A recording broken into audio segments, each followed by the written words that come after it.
Welcome everyone. Tad Hargrave here from marketingforhippies.com, and I'm here with Linda Katz to do a point of view case study. So I've done a few of these now with people who've been in my mentorship program. It's one of the major things we dive into is this point of view. And so the very quick Coles notes for people who don't know what the hell I'm talking about with point of view marketing. If you don't, why are you here? But hopefully you know something. But basically, for a service-based business, your ideal client is on island A. They're struggling with some symptoms, some problems they don't like. They want to be on island B, where there's some result that they're craving. Your business is like a boat that could take them from one island to the other. So in business, you could imagine there's these three P's: problem, premise, promise. Got this from a guy, Jeff Davies, though I've been saying it in a different way um, for a lot of years now. So there's the problem. So that's the island A. Yeah, that's the symptoms they have. That's the trouble they're in. There's the premise. Now the premise is that there are a lot of different ways to get from one island to another. You can go this way, that way, this kind of boat, that kind of boat. People have a lot of opinions about the best way to do things. I mean, think about, you're unhealthy, you want to be healthy. I don't know if you've noticed, but a lot of your friends have different opinions about what to eat. Um, you know, how many Thanksgiving dinners have been ruined by that conversation? Or health, just outside of food, even what makes us healthy and what doesn't make us healthy. So there's a lot of opinions, and that's what the premise is. You have an opinion. If you're honest with yourself, you're probably fairly opinionated about the way to solve this problem. Then, of course, the promise, well, that's kind of the mix of the boat and island B. This is what you're offering them. You're saying, okay, you're struggling with this problem. Here's what I got. So today we're going to focus on that middle part, mostly the premise.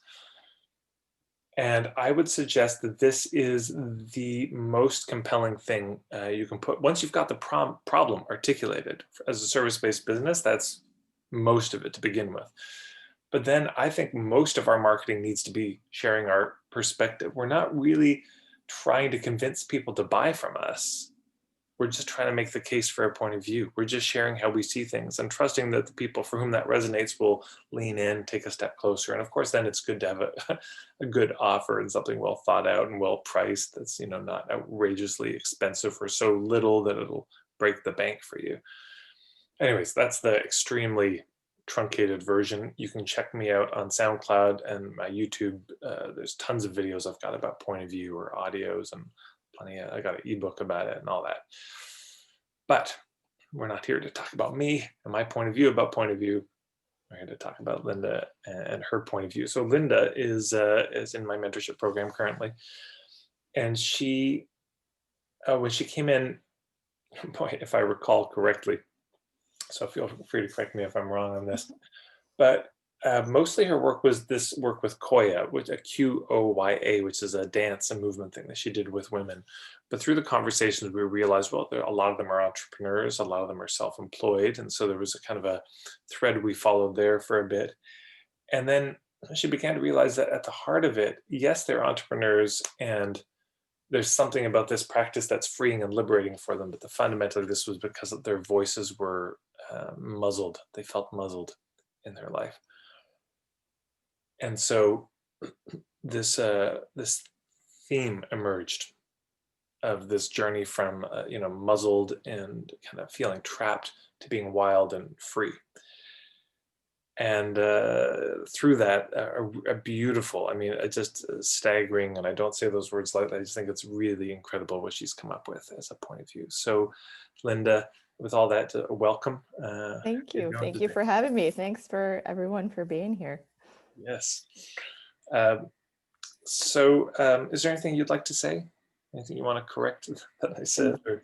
No, that feels pretty accurate. I think a big piece that was confusing to me when I first started working with Tad was that entrepreneurial piece that I was doing one-on-one coaching and doing Koya, and the majority of the women that came into my practice were entrepreneurs, but I was not a marketing coach and I was not a business coach.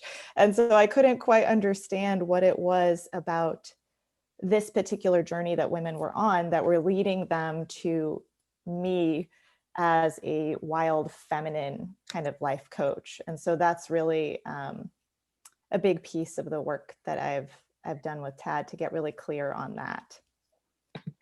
Yeah. Okay. So basically, I'm going to turn it over to Linda at this point, and she's going to walk us through her point of view, give her kind of 20-minute TED talk, basically. So you'll hear you'll see the island A, you'll see the island B, and what I'm going to invite you to do is to really listen for her point of view. Listen for her opinions on things. Some of this may be stuff she's captured, and some of this may not be stuff. Maybe stuff she just says off the cuff right now. And in the chat, as she's going, I'm going to invite you to be typing it in. Just what do you hear as central to her point of view, the premise, the philosophy, the worldview, the cosmology, her take on things? Yeah. It's really good to get attuned to this. Easier with somebody else than it is with her own business, but it's a good place to start. So Linda, over to you. Okay. Well, I'm going to start with a personal story. So I have spent a good part of the last decade, I would say, on a quest to find this kind of elusive, wild authenticity that I've been hungering for in my life.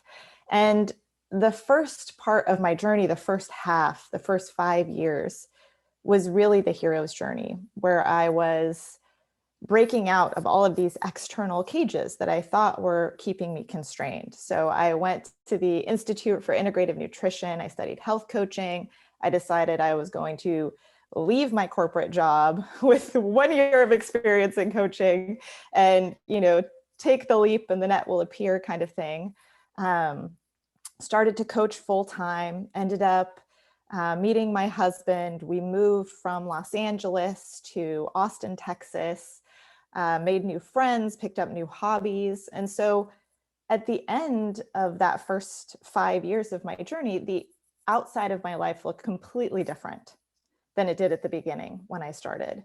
And it was really all of the things that I had envisioned my life to be. So you can imagine the kind of disappointment and frustration and confusion when I still didn't feel that wildness that I was longing for. And it was then that my real journey began, which I call the heroine's journey, because in the process of breaking out of all of those external cages, there was one cage that I couldn't break out of.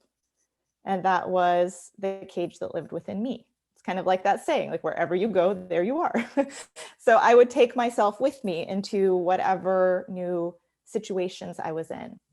And that's really what my point of view is about. And that's the journey that I really love to work with women on is, so often we're very externally focused as a culture. And so we do change all of these things in our external lives.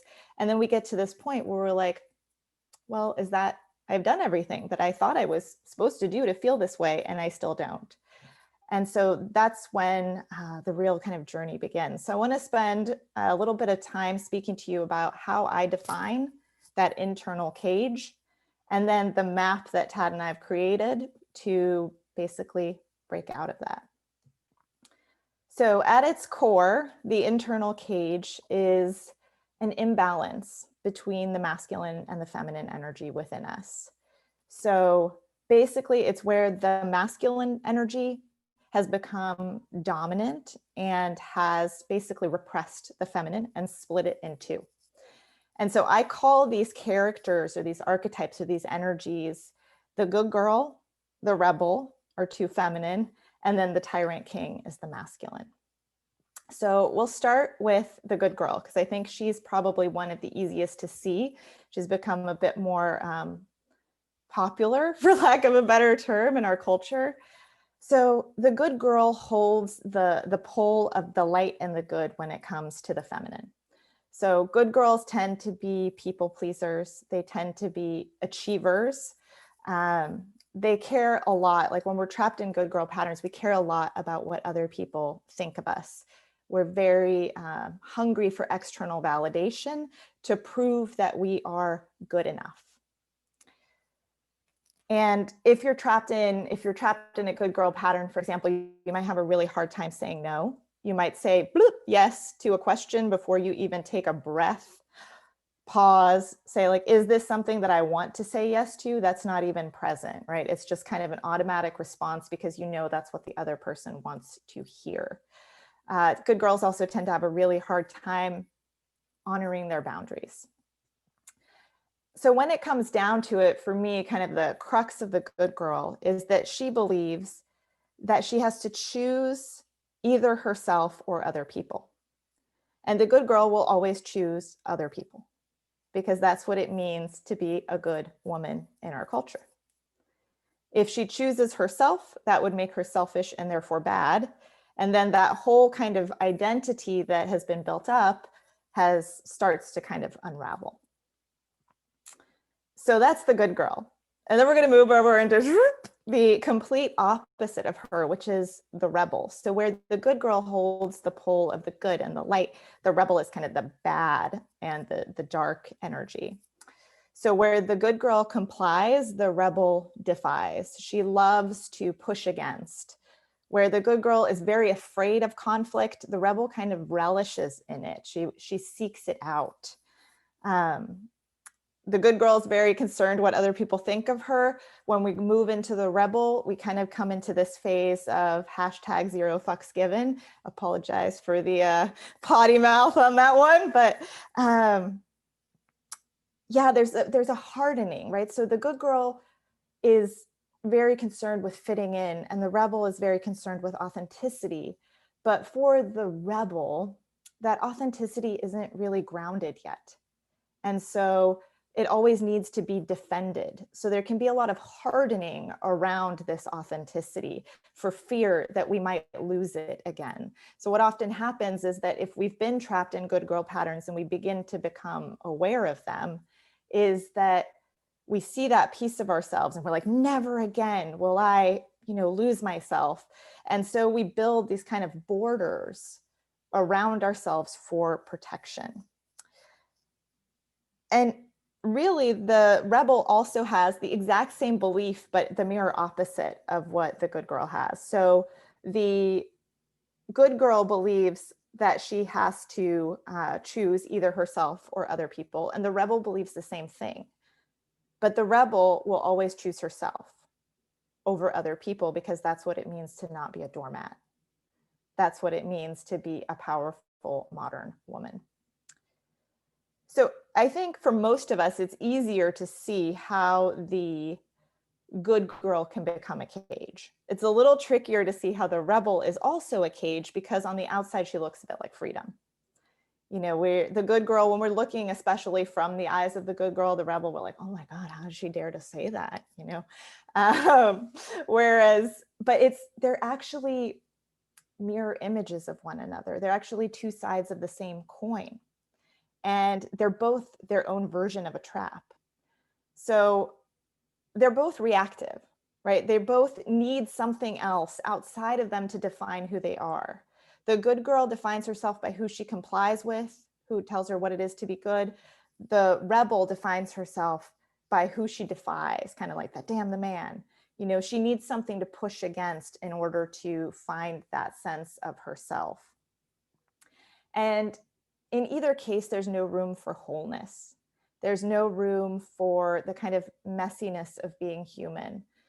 The good girl will bury, her authentic needs and her wants and her desires in an effort to please other people. And so she ends up kind of pushing down her power and her anger. And the rebel, on the other hand, there's no room for tenderness, for softness, for that really very human need for belonging. That's always pushed down. And so the irony is that they actually both need one another in order to be whole, but that can't happen. And the reason that that can't happen is because of our third archetype, which is who I call the Tyrant King. So the Tyrant King is this dysfunctional masculine consciousness worldview that we've absorbed from the culture. And it is a masculine energy that has just fallen out of relationship with the feminine. And not only has it fallen out of relationship with the feminine, it has then tried to repress the feminine and divide, right? Which is how we end up with this good girl rebel dynamic. So we see the Tyrant King a lot of places, both within ourselves and within the culture, right? When we're kind of possessed by this Tyrant King within us, we're very productive, we're very efficient, we're really good at getting shit done. But at what cost? Oftentimes it's at the cost of our bodies, it's at the cost of our well-being, it's at the cost of our relationships. It's because it's severed from those things. It's severed from our deep feeling. Yes. Okay, so here's what I'm going to invite as people are listening to this. And by the way, great notes in the comment section. Is if you have pen and paper, I'm going to invite you to start drawing out what she's saying visually, like to make a doodle. Just go for unimpressive on the art front. But if you've got a Sharpie, and some paper, just to draw out, how do you see these things visually relating to each other? So we've heard about the good girl, the rebel, and the Tyrant King. So just to start to doodle out, if you were to sit down with somebody and say, well, I just sat in this presentation and she was talking about this, and they say, well, I don't get it. Oh, let me draw it out for you. I think it looks like this. How would you draw it? And then we'll come back to this later and maybe have some of you just do a quick share of that. Back to you, Linda. Yeah, that would be great. Thank you. Yeah, so the main piece, I think, with the Tyrant King is that it's a consciousness that is very steeped in either or kind of thinking, a way of seeing the world that is very binary, that it's either black or it's white. It is, sometimes from my perspective, right, the masculine consciousness is great at pulling things apart and looking at them in parts in order to understand the whole. But what can happen when there's not the sense of the feminine that can hold both of the parts together is that it becomes either A or it's B. And not only that, it doesn't only split, it actually stacks, right? So it's not just A or B, it's A is really good and B is evil, right? This is good, this is bad, this is right, this is wrong. And so that's really the trap that's happened to the good girl and the rebel, right? Is that we apply this same kind of either or mentality to ourselves. And so there's parts of ourselves that are good or are wanted or are strong. And then whatever doesn't fit with that kind of image or that persona that we've created gets pushed down, right? So there's no room for wholeness. There's no room for nuance. There's no room for the totality of who you are as a human being. And really, this in itself is the trap. This either or thinking becomes part of the trap because we feel that there's no place within ourselves for all of us to be welcome. There's always pieces that are pushed into the dungeon and that remain exiled. And so that's really how I define that kind of inner cage, is that we are stuck in this kind of either or place of good girl or rebel. And what can happen if we don't see it as part of this larger consciousness of the Tyrant King is that, as we become conscious of our good girl patterns, what will happen and can sometimes happen in personal development work is that we, instead of moving across the threshold into what I call the wise and wild woman, we move across the threshold back into the rebel. And we think that we have actually made it, when we're actually still trapped in the same kind of pattern where we still believe that we have to choose between ourselves and other people, where there's these very absolute, hard, harsh lines drawn in the sand. So how do we break out of it? Well, that's what I'm here to talk about in a second. Before we jump into that, I'd love to just, if people want to unmute themselves and literally about 30 seconds. This is not a soapbox, but just here's what I drew. Just walk us through it very quickly. We don't need the whole backstory. We don't need a whole life philosophy with it, but just the image. Here's what it is. Here's visually how I see them relate. Would anyone like to share?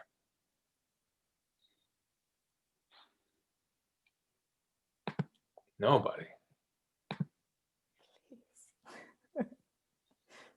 Okay, maybe for the rebels in the group. You should do it. Don't do it. Nobody should. I'm happy to share, but it's on orange pen, so you might not see it very well. Okay, well, sure. Hi, everyone. Hello. Hi, everyone. I'm Jo. I've been kind of lurking around Tad's work for about 12 years, so it feels like a really big step to join you all, so I'm really excited. But I'm a homeopath, but I'm doing all sorts of other stuff. And it just seems that these archetypes are really classic of homeopathic remedies that we use a lot of this stuff. Jo, But so I just want to show you. Can you see it? I can't. Hold it very, very still. Hang on. I can't. I've got you on. Hang on. Oh, lower it just a little. I can't see myself because there's so many of you. Hang on. I see. There we go. Can you see what I mean? Okay, yes. Can you see what I mean? Is that it? Cool. Great. It's okay. Jo, can you take a photo of it and upload the photo in the chat? Yeah, that would be a bit better, wouldn't it? Orange pen doesn't work very well for this, does it? Well, it's hard too, because then when someone stops talking in Zoom, it like goes away from your screen into another screen. Yeah. Like, oh no, where'd it go? Okay, yeah, thank you, Jo. And I heard somebody else, Iris, yes. All right, I don't know if I got this right or not. I have good girl, know me, all you, bad girl, all me, know you. And then the Tyrant King, and this is my own interpretation of Tyrant King, not necessarily what you said, Linda, but you're both wrong and you have no worth. Thank you. That was what I came up with. Wonderful. Thank you, Iris. Sharing. That's great. And Iris, could you also take a photo of that and upload it if you're able to? I don't know how. Okay, no worries. No worries. Thank you. Anyone else? Okay, well, I'll risk it all and share this one. So this is what came to me. So it's as you can see, there's the yeah, just got the crown and the sword, sort of as the king, splitting the person in two, the dark rebel and the light good girl, and that this is the inner cage. So here's part of the reason I had you all do this and think about this is point of view. When we get to a certain point in point of view, the map level, which is what we're about to move into even more with Linda's work, is it's a visual something. That's really important. It's an image. People have to be able to see it. You know, yes, you can talk about it, but this is really important that we go for a visual image, something that you could show, like a Venn diagram, a spiral, a journey, a cross, a staircase, a ladder. You really want to think in terms of visual images, because otherwise there can be so many words and people get lost. People get confused because they can't see the map. They can't see how it all relates to each other. So that's just one thing. And so, Linda, it's something I would encourage you to do is for this part, the inner cage, is make a visual, because it makes also a big difference when we're explaining it. You know, if you're doing an intro workshop or in a sales letter, there's a huge difference between talking about it with the image or without. Because if you can have the image up there while you're talking about it and referencing it, people can keep looking back. And if the image is visually consistent with what you're talking about, it'll take it much, much deeper. People will understand it much more strongly than if you just use the words. You know, just given that we have limited time, you know, I would imagine, yeah. So it's the visual helps a lot. And also just a little workshop tip, you know, if you're teaching a workshop, well, you can rip that piece off the flip chart and you paste it on the wall. You don't flip it over and have it vanish. You put it on the wall, because then people can see it and they keep going back and, oh, now I see this new thing. Oh, that connects to that piece of paper there, the visual. And so when people leave, they have it more. And the advantage to you as an entrepreneur is they're more likely to be successful in talking about and remembering what you said. Hey, how was that workshop? I mean, how many times you heard a talk or how was it? Great. Oh, man, it was so profound. What did they say? I can't remember. I don't know. So that's not so helpful for the for this. Okay, so now we're going to go into map number 2, I believe, which is the journey. Yes. Yes, correct. I have unplugged my my headset so that I don't pull it out here. It's quite large. Okay. So here is the map. So good. Now, Linda, hold on. Can you just wait a second? One second. Hold that very still, because I'm going to. Okay, wait. I gotta take a screenshot of this. Hold it so still. Even more still. Even more still. Wait, I don't. Damn it. Sorry, one sec. Keep it up. Oh, no. Hold on, just one second. Sorry. Okay, and okay, we got it, and I'll upload this file so you can all be looking at it as we go through. Okay, I'm gonna try to see if I can hold it. It's still in the frame. Okay, so here's kind of where this part is where we have been. So this is the hero's journey that many of us go on from that moment when we first realize that we're not, our lives aren't what we had once imagined them to be. So we tend to, this is where we climb the external mountains and we push and challenge ourselves. We create new businesses, we move, we do all of those things. And then we get to this place of it not feeling the way we thought it would feel. And this is really when the map kind of comes into play. And I imagine this is kind of a merging of two maps. It's a merging of a deciduous tree moving through the seasons, and then this actual kind of valley versus the mountain as well. So I feel like over here is when we also think that we're an evergreen tree, where we're just supposed to be the same all the time. We have to be consistent. And so the first piece is fall, which is really the shedding or the descent. And that's when we begin to see this pattern of the good girl and the rebel and the tyrant king. And we begin to shed those patterns. And what does that mean? It means that we just see them. We get curious about them. We become conscious of them. We don't judge them, right? One of the perils of this season can be that we end up strengthening the tyrant king by judging ourselves for noticing these patterns, right? So instead, it's like becoming curious about them, becoming curious about, well, if this isn't who I am, if these are learned ways of being, then who am I really? And that will move us down into the winter or the valley. And that's where we stand bare for a time. It's that kind of liminal phase before here where we're no longer this, but we're also not over here yet. We're not quite sure who we are. And so the winter time, this is really, I think, for me personally in my work, this is my favorite season. This is the time when we come in and we really tend to our soul roots. We dance, we make art, we move down from just being kind of cut off at the neck and existing solely in our heads, and we move down into the wisdom of our bodies. We begin to make space for all of the feelings that we didn't have room for before, whether that is, if we've been in good girl patterns, it might be our rage that has been buried down here in the belly. And if we've been trapped in the rebel, it might be that really tender softness. So we make space for all of it. And we learn to self-mother. We learn to, instead of telling, right? The tyrant king loves to tell, you should do this, you should do that, you need to do this. This is when we instead begin to ask. We begin to become curious and we ask ourselves, what would feel the best right now? What do I need in this moment? What is, it could be very basic, like, how does my body feel? Do I need water? Am I hungry? Do I need to put socks on my feet? Am I cold?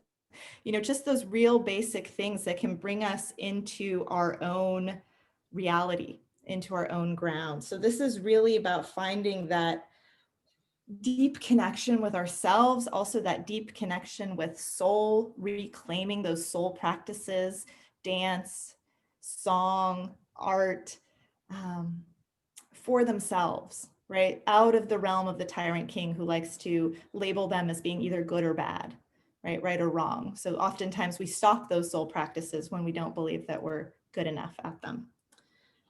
And eventually there comes a time, just like there's a season, winter lasts so long, and after winter comes spring. And that's when we we have this newfound kind of sense of ourself, our soul, our wild feminine, and we begin to climb on up out of this valley. We begin to sprout some new leaves. Spring is a time of conscious exertion. It's a time when we begin to put what we've learned in winter out into practice in the world, into our relationships, where we begin to practice saying no when we want to say no, and yes when we want to say yes, and validating that for ourselves when when we kind of begin to put this truth that we found here into our relationships, and we honor our boundaries, we find more confidence, right? And kind of like with the valley, sometimes you might slip back, right? Sometimes it's like, whoop, I lost my footing and I'm back down here. But over time, it gets easier and easier, and the hill starts to get less and less steep until eventually we come into the summer, which is the phase of embodiment and integration. And that's when this new consciousness of what I call the wise and wild woman has really taken root, where we're not trapped in that either or binary. There's more room for nuance. There's more room for all of us where we can, we fully claim our whole humanity and who we are, our strength and our softness. This is a consciousness of both and, more so than either or. Not one where we've lost. It's not that we're going back into a gray soup where there's no differentiation, but we have this conscious feminine energy, borrowing a term from Marion Woodman, where we can hold both of those, right? There's that interconnective tissue that can hold our totality. So that's really what where we're moving towards, is this summer phase. And what I love about the tree metaphor is that this is not a one and done thing. This is not a linear journey. This is a cyclical journey. There might be, smaller cycles even within the larger cycles of where you shed a certain piece and you reclaim a truth and bring that forth. Or you've gone through a larger cycle, you get here and you're becoming more visible, and then you begin to question your worth, and that pings you back over here and you realize there's more that needs to be shed and kind of gone through this same cycle. But yeah, this is the map of how I see us reclaiming what is really this goddess energy, this wild, feminine, soulful energy that has been buried when we've been trapped in the consciousness of the Tyrant King. Amazing, Linda. Thank you so much. Okay, so I'm going to invite, let's just pause, and I'm going to invite everyone in the chat to type out just any reflections that you have from hearing this. Now, this could be, let's maybe save questions, because we'll have time for questions later, but just any reflections. And particularly, you got a bit of a masterclass in marketing there. And so that's what I'm inviting you to reflect on. How does this relate to marketing? Yeah, what you just saw from Linda. What do you think is important in terms of drawing out a map? What are the elements of map making that matter? I'm telling you, the map she has is good. So this isn't sort of, is it good or not? Well, my opinion is it's very good. So this question is, what is it about it that works? Yeah, and of course, there's probably always things we can tinker on and improve in, but what is it that works? Let's start with that. And not just this map, I mean, this is an example, there's other maps you've seen that work. So Justin's saying the metaphor that ties it all together really helps. Yes. Mixed metaphors can be a real disaster in marketing. Just because it's confusing. And this is important for everyone to remember. The confused mind says no. Yeah, the confused mind says no. When people are confused, they just back away slowly from what you're doing. And so, when people mix their metaphors, it's like, you ever feel like you're skating on thin eggs? It's just like this, that is confusing. This will not help anyone understand what you do. So So that's good. So a consistent metaphor. So, and there's a few metaphors that are all have a consistency throughout. You've got a valley and a hill. So intuitively understand, oh, that's the low point and the high point. We've got the tree metaphor that's working throughout the thing. So those are both, there's two metaphors, but they work together. They reinforce each other as opposed to, yeah. And that, what else? Deborah said, really love clear map. Lovely clear map illustrates her points. Yeah. Jane said, holy smokes, beautiful imagination of the journey to become whole. I can hold that picture in my soul, especially as a person who deeply experiences and loves the seasons. That's really good. Giving people an image that they can sort of take inside to be able to work with themselves is, of course, useful in the work itself, but again, also in the talking to other people about it. You know, Linda could just stand there and talk abstract theory and share quotes from Marion Woodman all day, but to be able to share an image like that is, you can remember it. Yeah, you can take it with you, and you could even draw it out for someone. I don't have this exactly right, but I kind of remember it was like this. Oh, let's all mute ourselves. Might be somebody. Thank you. Okay. Okay, what else was there? Provides clarity and ease of understanding, says Carolyn. Something you could remember or pass on. Bingo, exactly. Mary Jane Clayton makes the journey very clear for the client. They can see themselves at various points in it. Boom. I was hoping somebody might catch that. This is a big deal with the map. They need to be able to see themselves in it. Even with a Venn diagram, you can see yourself in it. Oh, I see. That's why I'm struggling. I have this and this, but I'm missing this. Or, oh, I've only got this one circle and I'm missing the other two. So that's one of the major purposes of a map. It's not just like, oh, look at this drawing of a territory. Oh, isn't it pretty? You know, that has really limited entertainment value.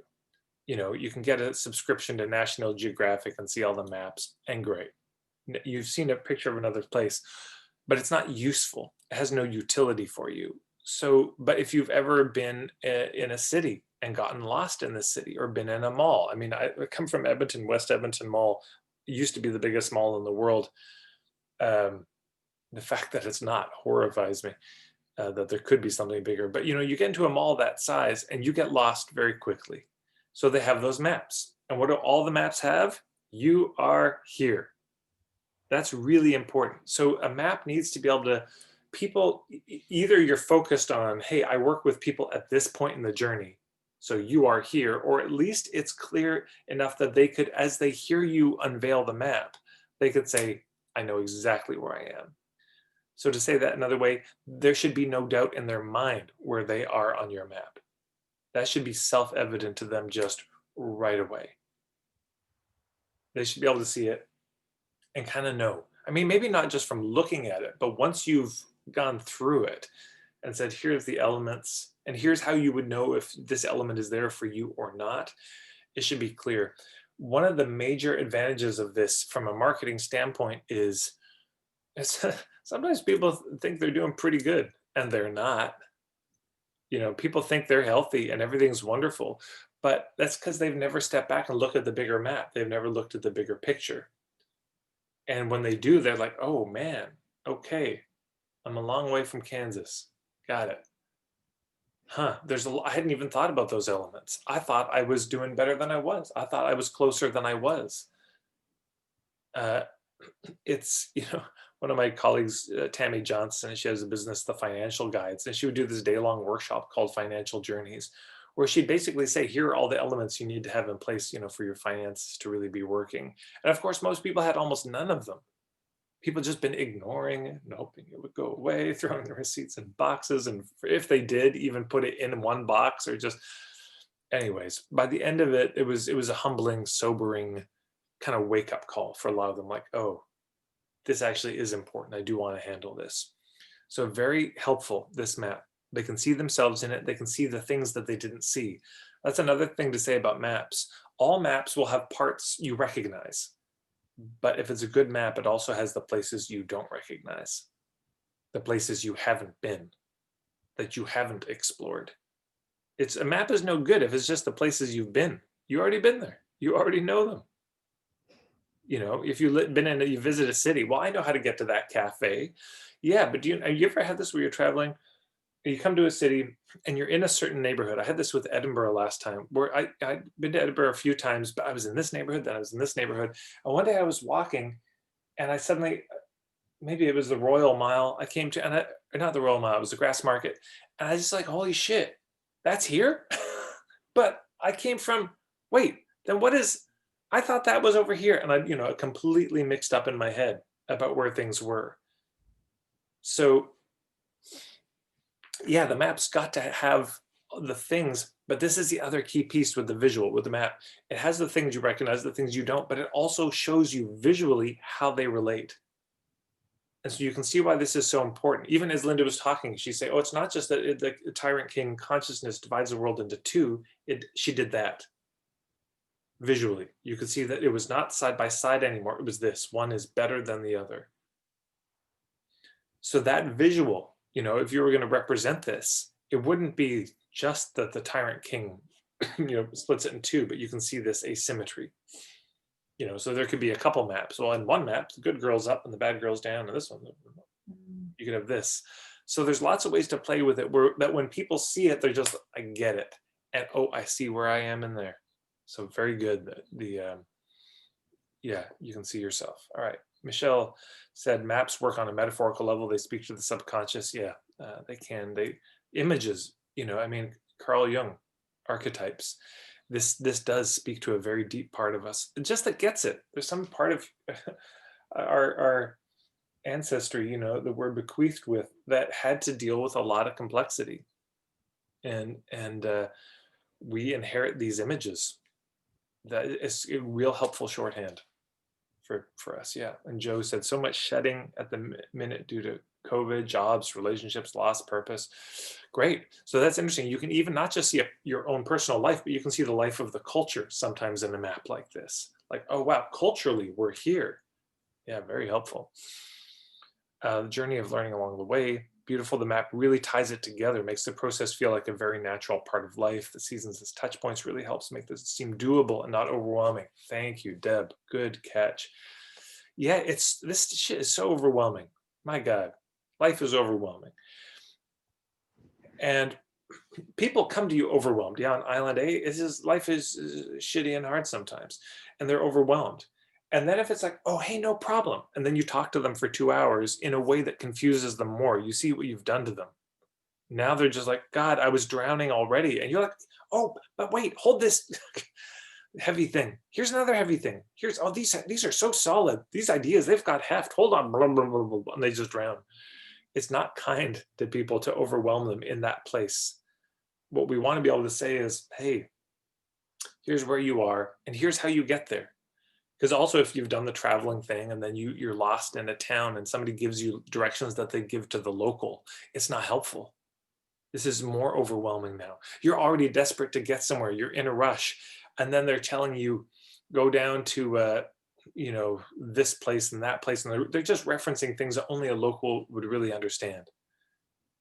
Yeah, go down there about a mile. Then you're going to want to turn about a mile. Yeah, you're going to want to look for the arbutus tree. The arbutus tree? Oh God, and you short circuit. And what you want is somebody to say, here's a map. Here's where you are. Here's where you want to be. Oh my God, it's such a relief.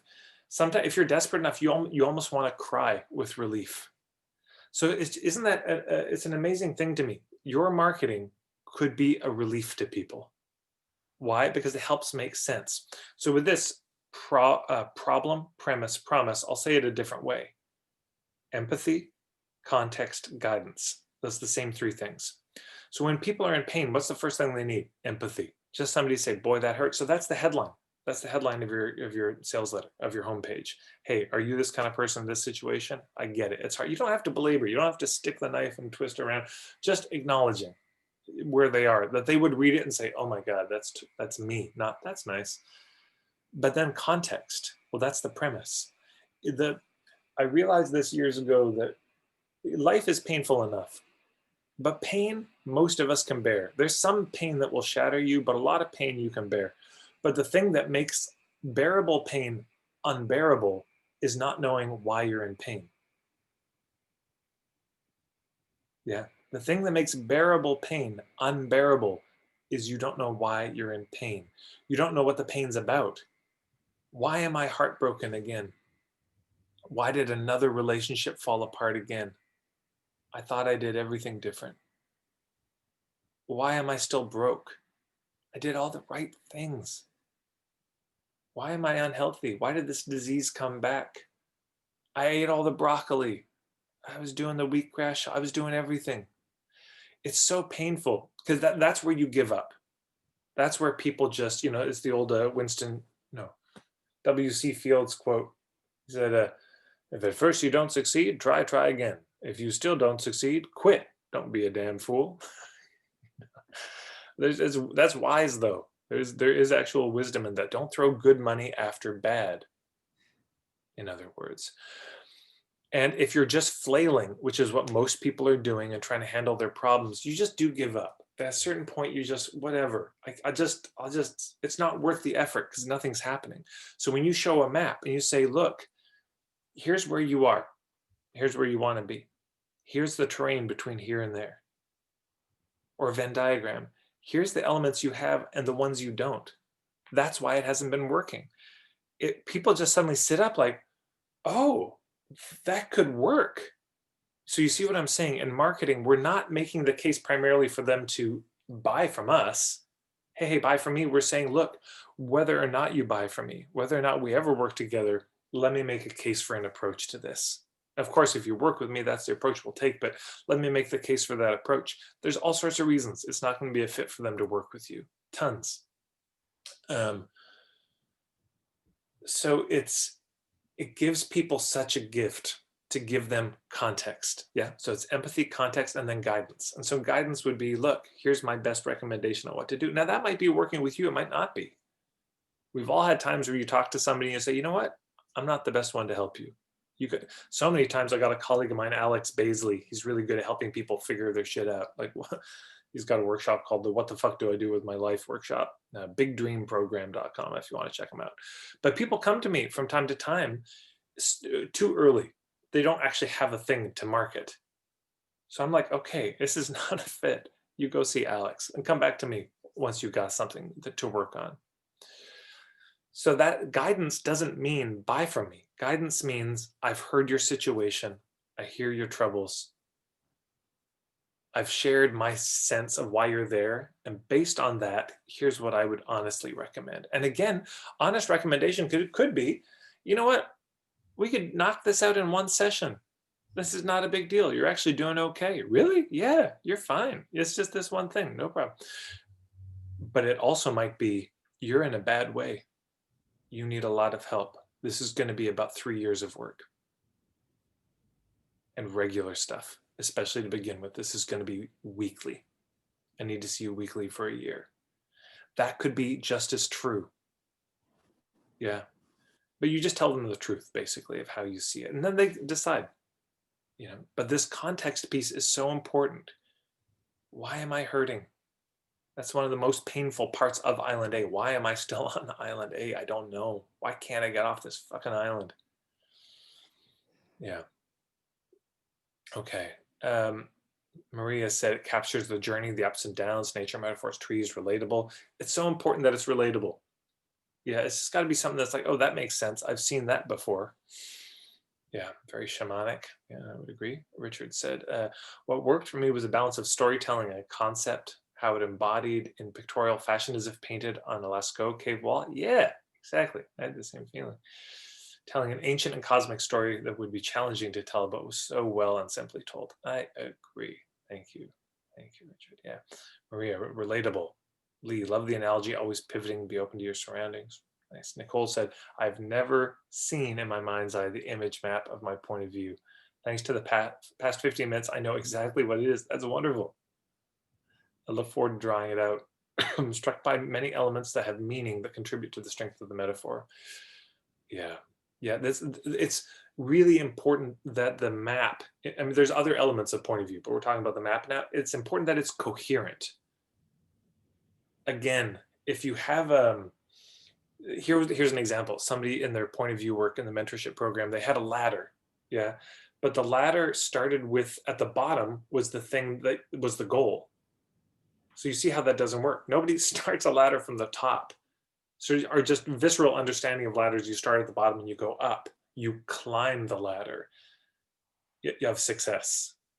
You know, I mean, I suppose in a certain, you could descend the ladder into your soul, but the general understanding is you start at the, so if you have that, you see how it visually gives you a contusion in your brain. It's like, wait, so I'm supposed to start with, no, I'm saying you start here, but wait. And if it's, you know, for me with the niching spiral, this is an example. The reason I started that nichingspiral.com website and the whole home study course was I saw how many people start at island A, point A, no niche, point B, they want a niche, and they imagine it's a linear journey. Fine enough. But the trouble was people get to point B, they have a niche, and then they realize, oh, that's not the niche. And they're like, gosh, I have to start all over again at point A. And I said, but you're not starting over. You learned something from this, but you can see that visually that's not captured here. So I thought, it's a circle. It's more like you start here and then you're back. But then I realized that's not even quite it, because the circle gives the impression that you're back at the exact same point. I said, oh, it's more of a spiral. You start here with some clarity about your niche. You go around, you try a bunch of stuff, you come back and you're here. Because then people say, shit, I'm back. I'm north. I'm in the same place. You're not in the same place. You've gone here. We've got to allow for the passage of time. So the visual had to match. It's got to be coherent. Thomas said, good representation of the journey you want to support people in. Iris said, reminds me of Demeter and Persephone. It's probably true. John said, does this explain the resistance to an offer? I can do it all myself as frequently in entrepreneurs. Yeah, very good. Why do people think they can do it themselves? Because they're seeing a real limited band of the picture, usually. Like there was a woman who was a sexologist, Jessica O'Reilly from Toronto. She came to Edmonton. She did a workshop. This is a great case study in good titles. While Tantra people were struggling to fill their workshops, she had a workshop called Blow His Mind, another one, Blow Her Mind. It was just about techniques and sex techniques. And anyway, she was a client. She was in town. I went to the workshop. And afterwards, we were talking about it because it was all about the techniques. And I said, is that it for a healthy sex life? Just good techniques? Oh, no. There's like a good communication is a thing. Breathing is an important part. There are all these other things. And I said, but you never mentioned those. So people left thinking that that was all that was needed. So if I were to have her redo the workshop, I'd have her start with a Venn diagram or whatever the visual is. But again, even you see how a Venn diagram communicates something. A Venn diagram says all these elements are equal. So if that's true, a Venn diagram is great. But it could also be concentric circles where you start with this and then you work out or something like that. So another colleague of mine, Callan Rush, she did a workshop I went to, and she had these three things. She worked with people around how to build workshops to promote their business. And she called it magnetize, mesmerize, monetize were the three M's. And it was a Venn diagram, all three equal. But it did start somewhere. So, you can number them for it to make sense. But this could be a staircase equally, that would work. But she had a Venn, and she said, well, the magnetize is marketing the workshop. How do you get people there? Mesmerize is how do you do a good job facilitating it so it's actually a useful workshop and not boring people to tears and, engaging people. And third is the monetize. How do you not just have people come to a workshop, but that could translate into more business? And she did all three of them. The evening I went to was just about the magnetize part. It was about the marketing. But she gave the overview to start with, so you knew that there was more needed. Because if she didn't, people might leave saying, oh, that's it. Great, I'll do that. And then they wonder, why am I still struggling financially with this workshop business? Yeah. But yeah, so if somebody thinks they've already got everything they need, and then you're trying to pitch them on something, of course they're resistant. Like, why are you selling me on this thing I don't need? I've got it handled. I don't have a problem. Complex problems conveys complex concepts in a single moment. Yeah, this is something what I love about Linda's map of the journey, is you could study that for the rest of your life. There's so much in it. It's so rich. People could just work with that for years and years and years and keep seeing new things about it, which is also a helpful piece. Okay, Laura said, Linda, you and your map helped me understand something I'm going through that I haven't been able to articulate. Beautiful clarity here. Yeah, this is a really important part of point of view marketing, and the map is because we've all had this. You read a book and a thought you've been thinking for a decade, somebody's articulated it, and better than you could have. You're like, I can't believe it. Somebody else thought this. I'm not crazy. I'm a genius too. I just, this is great. It's very, there's something beautiful about affirmation. Yeah, you were on track, and putting words or images to something that people have been struggling with. Because again, why am I struggling? I don't know why I'm struggling. Why is this so hard? Well, because this. And boy, it's a real relief to see that, because then you realize you're not crazy. So many people just think they're broken fundamentally. Something's wrong with me. So this is the blessing of one of these maps, is you can say, nothing wrong with you. You just missed these pieces. Nobody told you this. It's not your fault. You just miss these things. Oh, really? Yeah. Yeah. If you add these things, the journey will be much easier. Oh, okay. Yeah. Teresa said the cycle of nature, which allows that we're continually going through self-examination. Yeah. Cool. Easier to get really excited, passionate about an image than to see a paragraph of words. We can say, see. Yeah, the images help. I'm not against words, obviously. I'm just saying for this thing, the map, it needs to be visual. There's other elements of the point of view that is good that they're words. But yeah. Joe said, having such clear the ups and downs. Yeah. So many little details in the map, the moon, the river, the leaves, etc. Yeah, this is the beautiful part of this.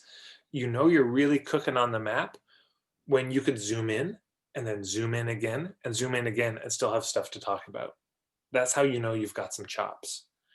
If you talk to an indigenous elder, in a lot of places around the world, there's these, certainly in Turtle Island where I'm from, there's these, the 4 directions or whatever, and it's different in different tribes. These kind of medicine wheels. And at one level, you look at it like, well, the 4 directions, big whoop. Like, I got a compass. It tells me the same things. I didn't need to learn anything. But if you were to ask an elder, well, wait, what is the North about? What's the big deal? Well, they could tell you. You could spend months just hearing about everything that's in that quadrant. It's like, okay, so this animal's connected to the North. What's the big deal? Well, do you know the story of that animal? How it came into the world? No. Boom. And then every other story about it and all the stories that connect to it. There's so much in one image. It's so rich. So to me, this is what I would wish for all of you, that you could find an image. And again, it could be a simple drawing, but there's so much there's so much nuance in it, that if somebody pushed and said, well, why is it this? What about the leaves on the tree? Is there anything there? As a matter of fact, there is. Wow, here goes the soliloquy about leaves and what leaves are and what they do and the function they play. Yeah. Joe said, I've never thought of it like this, but our community project logo is actually a great example. Nice. We're an old bookshop.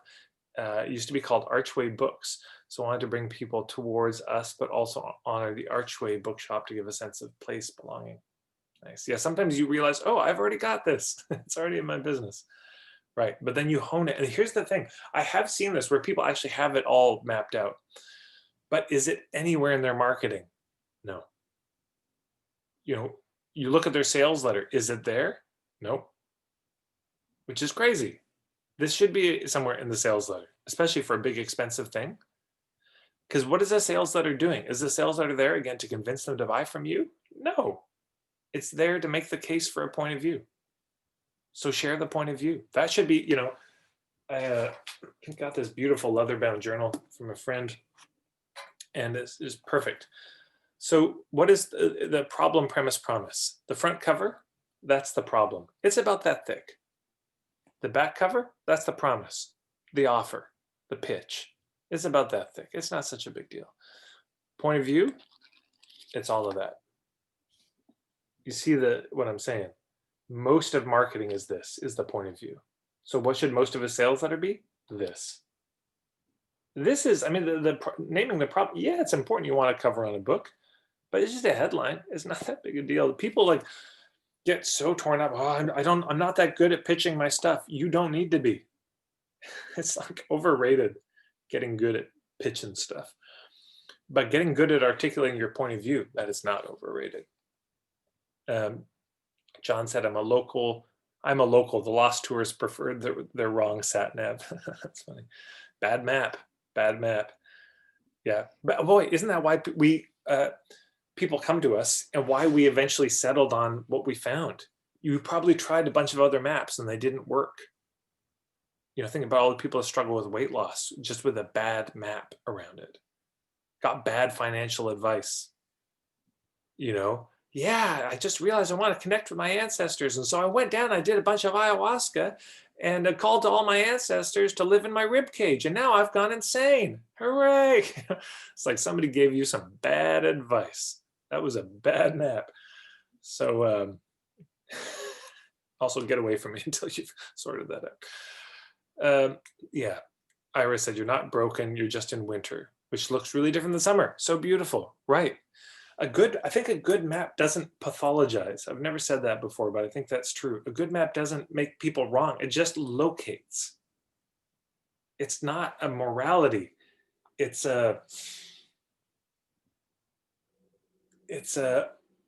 prepositional. Yeah, before, after, under, in. It locates in time and space.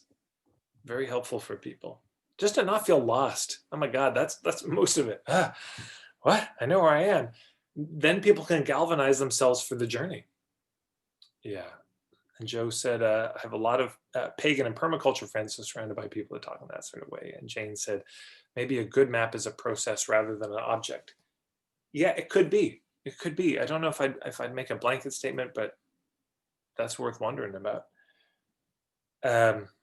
Okay, so that was my unexpectedly long rant about this, all inspired by Linda's map. So I'd love to open it up to questions. Now the questions could be for me about point of view marketing. They could also be for Linda about the map. Both serve here utterly. So we've got another 20 minutes. Whatever questions you have will be useful. So over to you. And you can unmute yourself or, wave your hand if you got a question. You could type it if you're just super shy.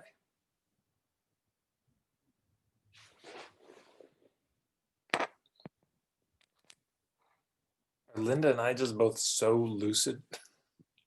Just blazing lucidity. No, we've completely banished the mystery. Oh no. Okay, Nicole says, where does the actual drawing of the point of view map live in my marketing? Probably in multiple places. It really depends.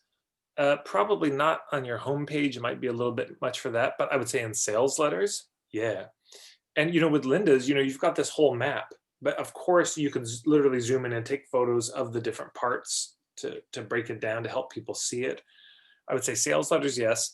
Also, I really recommend for everyone, have a tab on your website that's my philosophy. That people could click on, something like that, where they could delve into this. But it's one of these things with point of view, it's just everywhere. You have a map, like if you've suffered from the affliction of having to watch so many of my videos, the number of times I've said that Island A and Island B thing is, I'm sick of saying it. But it's shit, I got to go over that again to lay the foundation. So that's an example. I'm sort of with my hands making the visual. Well, there's Island A, there's Island B. Your business is a boat that can take them. So I'm sort of drawing in the air, if you will. I could have it drawn and just show it every time. Would be another way to do it. But that's in so many of my videos. So where is your point of view? Everywhere. This is part of the case I'm trying to make. Point of view is just saturated. It infuses everything you do in your marketing. It'll be in your videos. It'll be in your, you might put the image in your Facebook post or just a zoomed in, like she might say, here's the tree in winter. And I want to write about that. That's just the close-up photo of that. But it's connected to the larger thing. And it's like, hey, if you'd like to learn more about this, go here. You could also, if you do an intro workshop, I'm a big fan of this, the kind of the 101 level workshop, the basic workshop. Hey, if you want to get a sense of my philosophy, my point of view, come to this workshop. This is where I do the 30,000 foot view, the kind of the whole thing. It'll be in that. Or if you turn that into a webinar or something online. I mean, it's a nice idea for people, because for people to be able to check you out from a distance safely. So it might be like, hey, you don't know me. It's cool. You can enter your email. You could have an opt-in or not. You know, I guess that's a kind of style question or business model question. But you could say, yeah, hey, if you're not sure, go watch this video. It's a hour long, and I go over the core. You know, so Linda could have something like that on her website. Just here's my core thing, and you could charge for that. It could be free. They could opt in. Again, it depends on your business model. So there's, hopefully you get, it's just, there's so many places. And of course, that image could turn into a book real easy. You know, a book about the Tyrant King and the wise and wild woman, and here's the map. And so, you know, it's like in Tolkien's books, you know, you've got the whole Middle Earth map there. But I think there may even be like, and here's the map of Hobbiton specifically. So you get the zoomed in versions at different times. So, you know, that all has a place. And by the way, also, it should be said, there can be maps within maps. Like, okay, let's zoom in with the tree, but with this tree, there's also a Venn diagram. You know, maybe that's not apparent on the big one, but there can be visuals within visuals to deepen and deepen. Yeah. Let's see.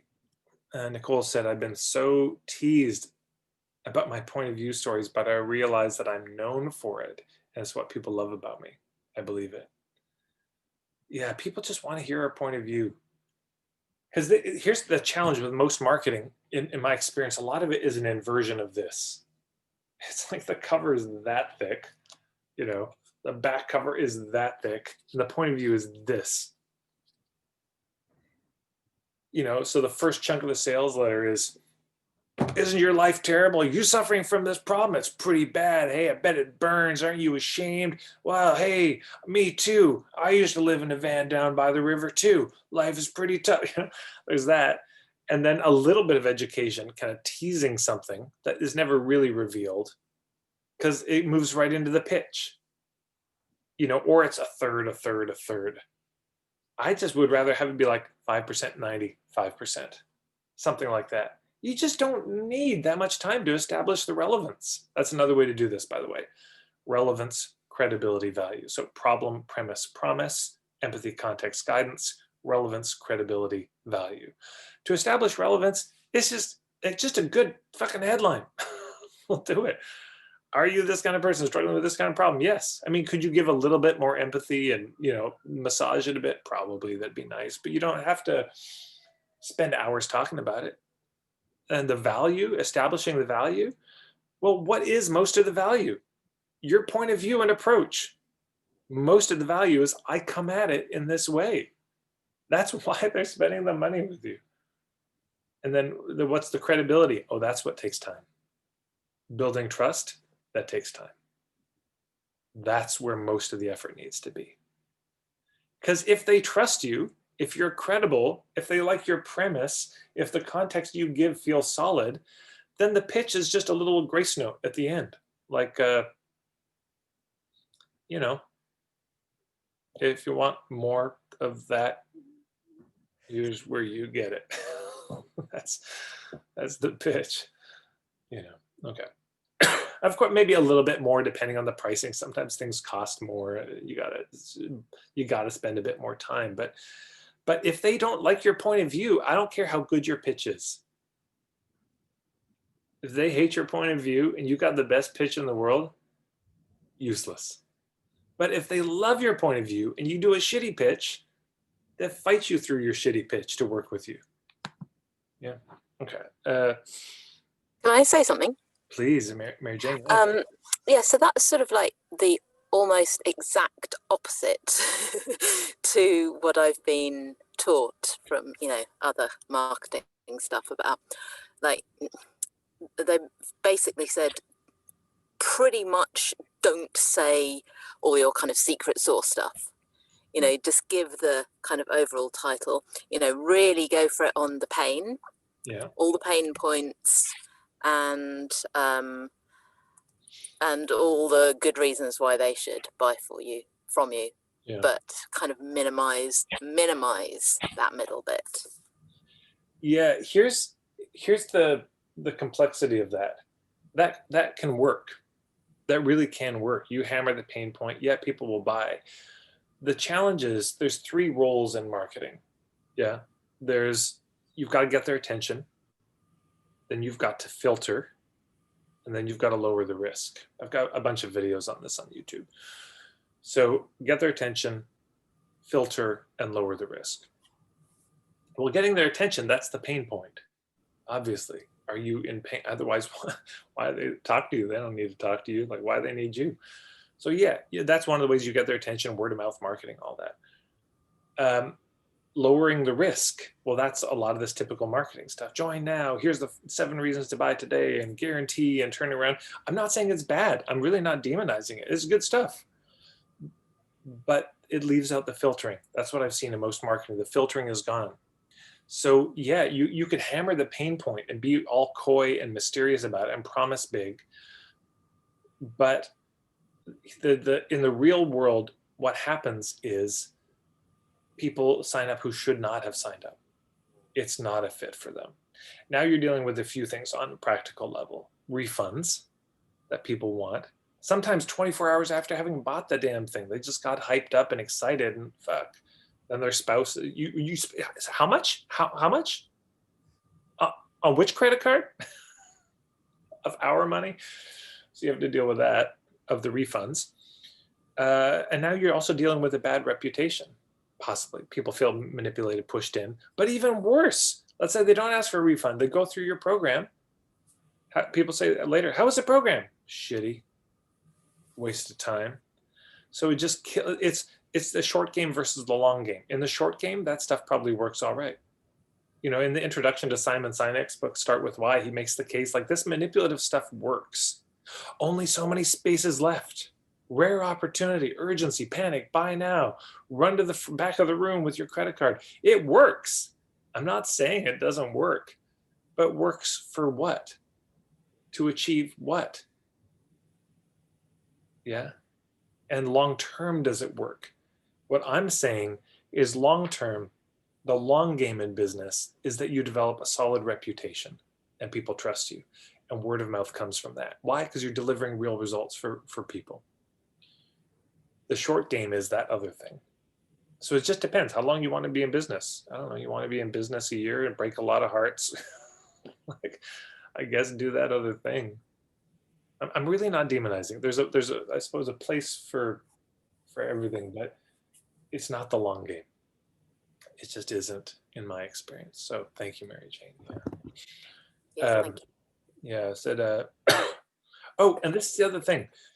I did a video on this recently. You could probably find it in my recent videos on YouTube, but it's this idea, be generous with your content, but be stingy with your time. That's a distinction to make. Give the content away generously, because here's what happens. People say, but if you give it away, they won't need you. Are you mad? Are you insane? They won't need you? No, they'll realize how much they need you.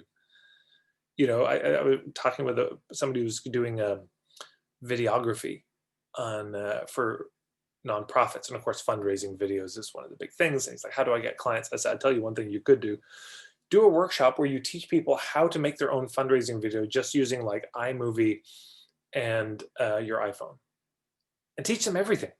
Like, give it all away. Here's how you edit audio and you duck it and synchronize it with the shifting frames, and here's how you do lighting, and here's all this. Is 10% of them at the end will say thank you and go do it themselves, and 90% of them at the end will just like, oh God, I didn't realize how much work this was. Can I hire you? This was what Tammy Johnston had. She had this day-long workshop, the financial journeys, and she would just kill it. She gave so much content in this day-long workshop, and at the end of it, she said she had about a 70-80% conversion rate. Like 78% people just like, can I hire you? Dear God, I need help. How? She'd given it all away. Yeah, but people need to translate it into their life. I have like, I don't know, 700 videos, 700 blog posts. It's not that people are like, thanks, Tad, and never call me. It's like, oh, I've watched a lot of your videos. Now, how the hell do I apply this to my business? It's not, you see, I'm not trying to like withhold the secret thing. I'm giving all the secrets away, but it's just, of course, it has to be translated. Of course, it's not always easy to see in our own situation. You know, for your clients either. It's not that they come to you because maybe that we just have blind spots, and it's much easier for somebody outside to see the blind spot. And if that person happens to be guided by a philosophy you resonate with, it's, you know, all the better. Yeah, Nicole's saying, I think people feel sometimes the point of view info is too precious to give away for free. Well, and here's the thing, if you've got a map like Linda does that has that much depth in it, how the fuck is she gonna give it all away? Do you know how many books she'd have to write to tap that thing out so there's nothing left to say about it? It could be a 12-volume set. And also there's this, you know, any Sherlock Holmes fans in the house? Yeah, okay, oh man. I grew up watching the Jeremy Brett, he's the perfect Sherlock. Yeah. Nicole knows. Anyways, Arthur Conan Doyle, when he released the books, he released them in the Strand newspaper in chapters, in sections, and he still made a book from it. I got to a point, I had so many blog posts. I've got 700 blog posts, and people are like, Tad, you should write a book. I was meh. Tad, you can make money. I know, but then I'd have to edit it. Now I've got 13, 14 ebooks, but people say, Tad, you should write a book. And I just knew I wasn't ready. I was like, it'll come. And I know I'll turn these blog posts into it and make it better and all that. But it was just, I was in a different groove at that point. I just wanted to write shit and get it out. So that's what you can do with your point of view. But why not share it in the meantime? Why not put it out? And then eventually you can pull it all together. You know, I've got this membership program. I should probably mention, right? The whole reason I'm doing this, I've got a membership program I'm launching, marketingforhippies.com/membership. You can check it out. The sales letter explains the thing. But basically it's taken all my stuff and put it into one place.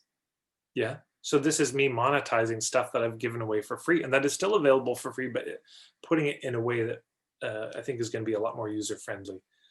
And it's not on Facebook, so that's a plus. And the time-sensitive plug is there is a lifetime membership available on this. You can become a founding member. It's $300 for the foundations level, and then there's it's $1,000 basically for the pro level, and then it'll close until February because I want some time just with the people who signed up as lifetime members for 6 to 8 weeks. And then at some point in February, it'll open up. And then it'll be monthly, $25 a month or $100 a month. So there's that. And I'm happy to answer any questions. If you just want to email me to tad@marketingforhippies.com, you have questions about it. Probably most of them are answered in the sales letter. Shameless plug complete. I feel like, Justin said, I've recently started to read Start With Why, and it correlates with the point of view marketing well. Do you have any comments? Yeah, okay, so it is a little bit different, I would say. Well, it depends how you're defining the why.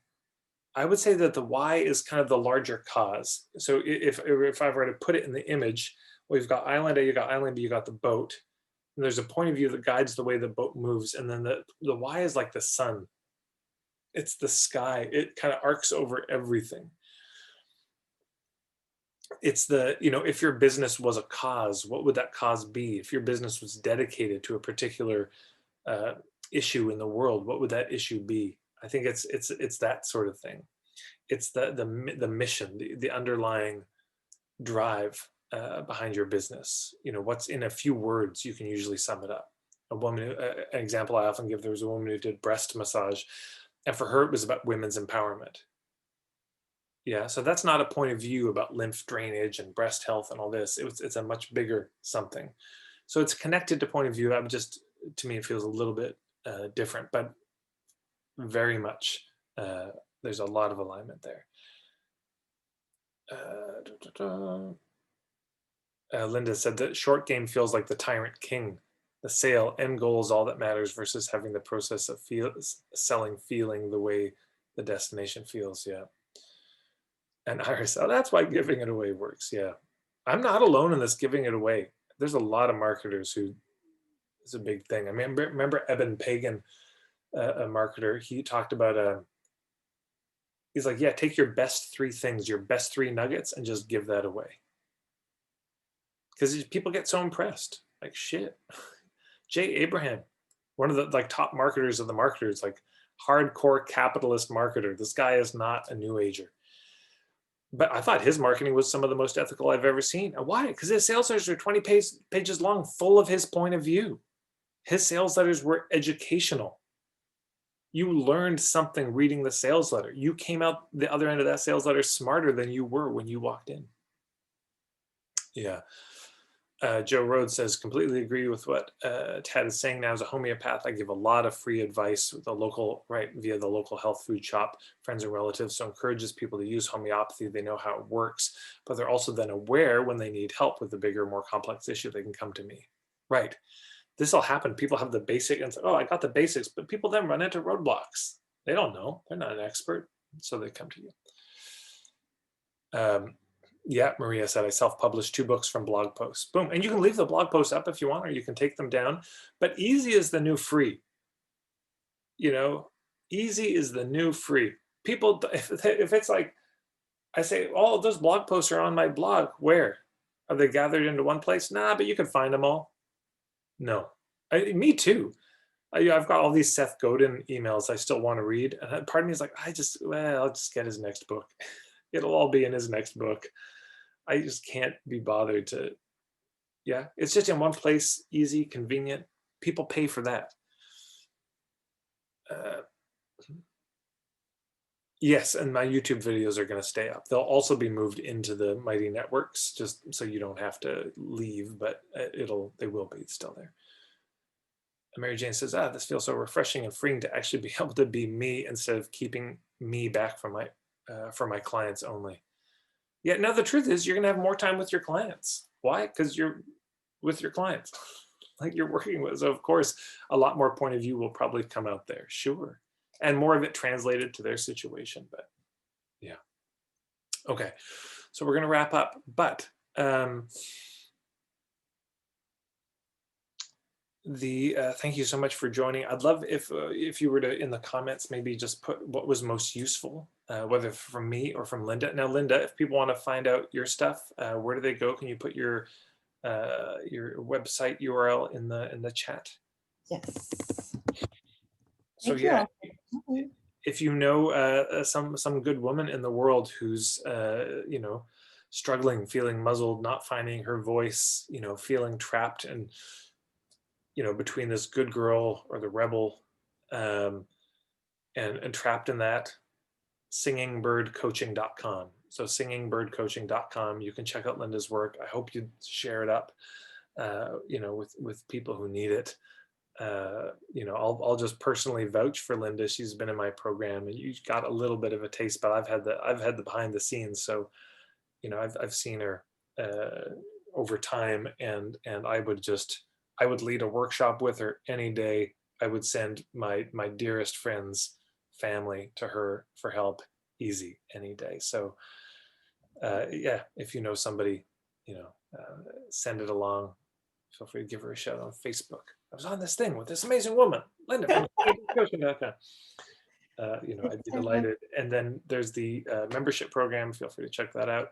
There's a few more things coming up. I forgot to say this last time I did something like this. If you go to marketingforhippies.com/events, you'll see the other free things that are coming. I can't remember what they are, what dates they are, but marketingforhippies.com/events, you'll see I'm doing an open Q&A on one of them, because that'll be a big part of the membership, is depending on the level, a monthly or a weekly kind of just Q&A office hours.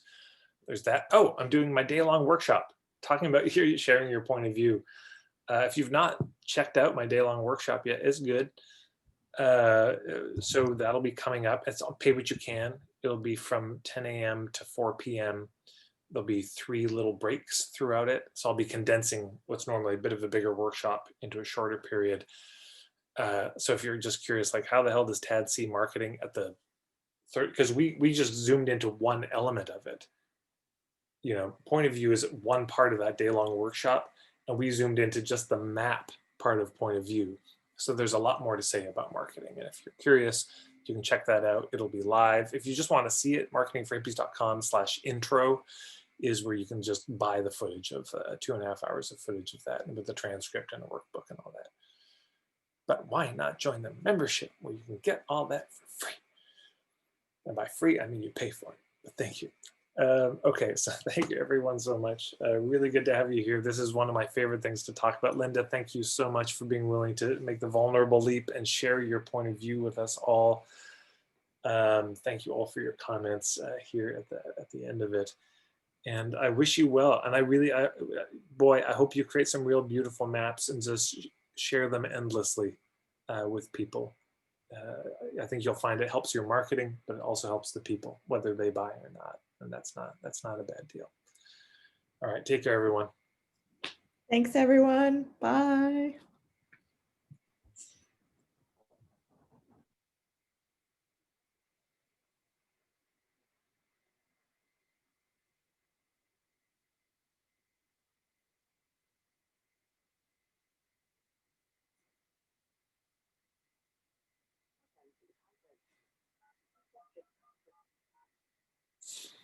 All right, I gotta go do a puttering session. Bye, Tad. Thank you. You're welcome.